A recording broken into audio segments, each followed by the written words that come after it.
శ్రీమాత్రే నమః. వాస్తు యొక్క బేసిక్స్ చూద్దామండి. చాలా తేలిక. ఇప్పుడు ఇది మన ఇల్లు అనుకుందాం. ఇది తూర్పు, సూర్యుడు ఉదయించే వైపు.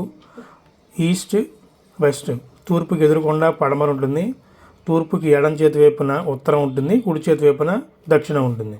అంటే ఈస్ట్ వెస్ట్ నార్త్ సౌత్, ఇవి దిక్కులు అనమాట.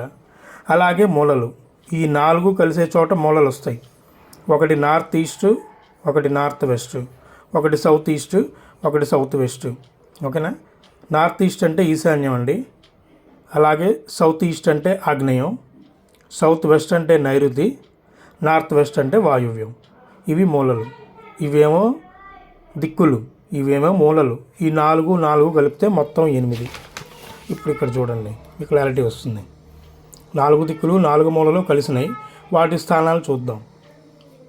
తూర్పు వైపు ఇటువైపు ఇంద్రస్థానం అనమాట. ఇక్కడ అగ్నిస్థానం, ఇక్కడ యమస్థానం, ఇక్కడ నిరుతి అనే రాక్షసుడు ఉంటాడు, అతని స్థానం. ఇది వరుణ స్థానం, ఇక్కడ వాయువ్య స్థానం అంటే వాయువు. ఇది కుబేర స్థానం, ఇది ఈశ్వర స్థానం. ఇది